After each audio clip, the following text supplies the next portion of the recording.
Today we're going to be taking a look at the origin of the Dino 246 GT and find out where it falls on our list of cars we've previously tested. But first, I'd like to give a shout out to Indy Woods and Darren SP for helping me upload my logo into the game so that I can start putting it on some of my vehicle liveries. Check out some of their liveries in GT Auto when you get a chance as well.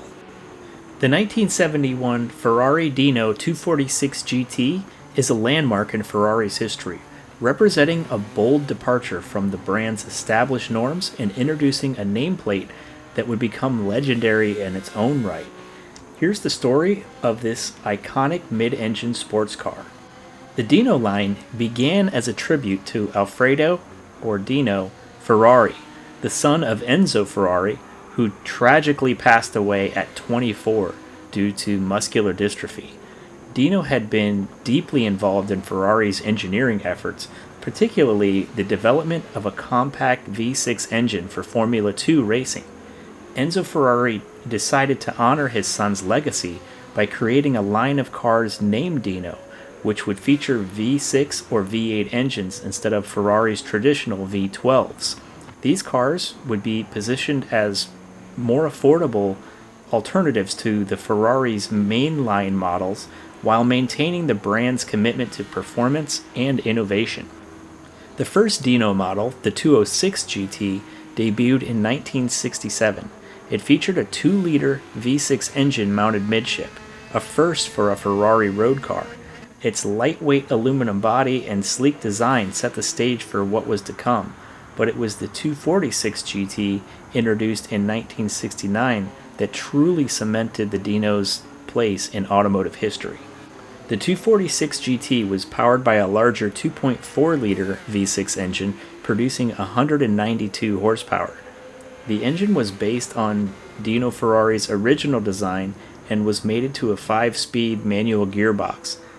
The increase in displacement improved performance and made the car more usable on the roads. The 246 used a steel chassis instead of aluminum, improving durability and reducing production costs. Independent suspension at all 4 corners combined with precise handling made it a joy to drive. Designed by Pininfarina and built by Scaglietti, the Dino 246 GT featured a stunningly curvaceous body. The mid-engine layout allowed for a low, aggressive stance and balanced proportions. The car's design remains iconic with signature features like the recessed headlights, flowing fenders, and the cam tail.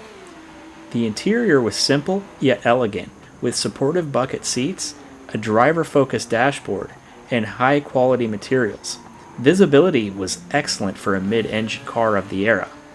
The 1971 model year falls within the early production of the Dino 246 GT, which was initially offered only as a hardtop. The 69 and 70 featured center lock wheels and had some carryover components from the 206, which was mainly an engine change.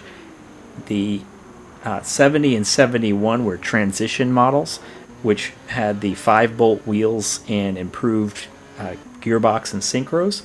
And then 71 and on, they mainly focused on reliability and usability.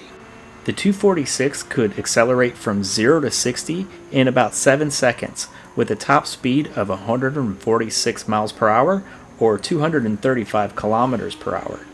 Its balanced handling and mid-engine layout earned it praise as one of the best handling cars of its era.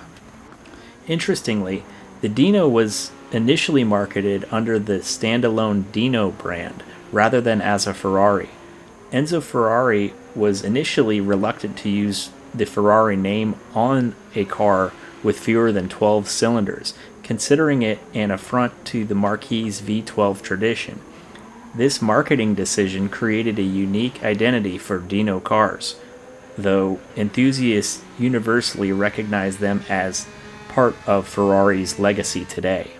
The Dino 246 GT gained fame for its breathtaking design and performance. It appeared in numerous movies and became a symbol of 1970s Italian automotive artistry. Originally seen as an entry-level Ferrari, the Dino's reputation has skyrocketed in recent decades. Today, the 246 GT is highly sought after by collectors, often fetching prices well over $400,000 depending on the condition and provenance. The Dino paved the way for Ferrari's future mid-engine V8 models, including the 308, 348, and the modern-day F8 Tributo. It established the template for the brand's smaller, more affordable sports cars. The 1971 Ferrari Dino 246 GT remains a beloved icon, blending timeless design, thrilling performance, and a touching story of familial love and innovation.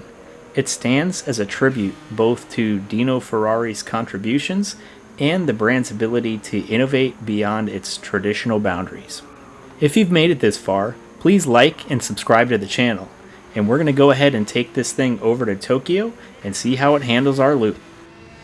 After fully modifying the Dino, it remains naturally aspirated, with the horsepower coming in at 365 and it getting 250 foot-pounds of torque. It hits these figures high above the stock red line, but just under 10,000 RPM. The car is light and hits the scales at 1,951 pounds.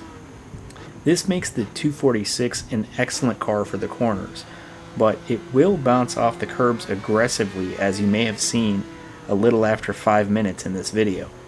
It also ends up with rubbing issues between the wheels and the chassis, so you'll want to keep the body height pretty high and stick with the normal offset wheels, even with the wide body upgrade. I would consider this car kind of a late game vehicle to purchase because it's not exactly affordable and it won't dominate any races.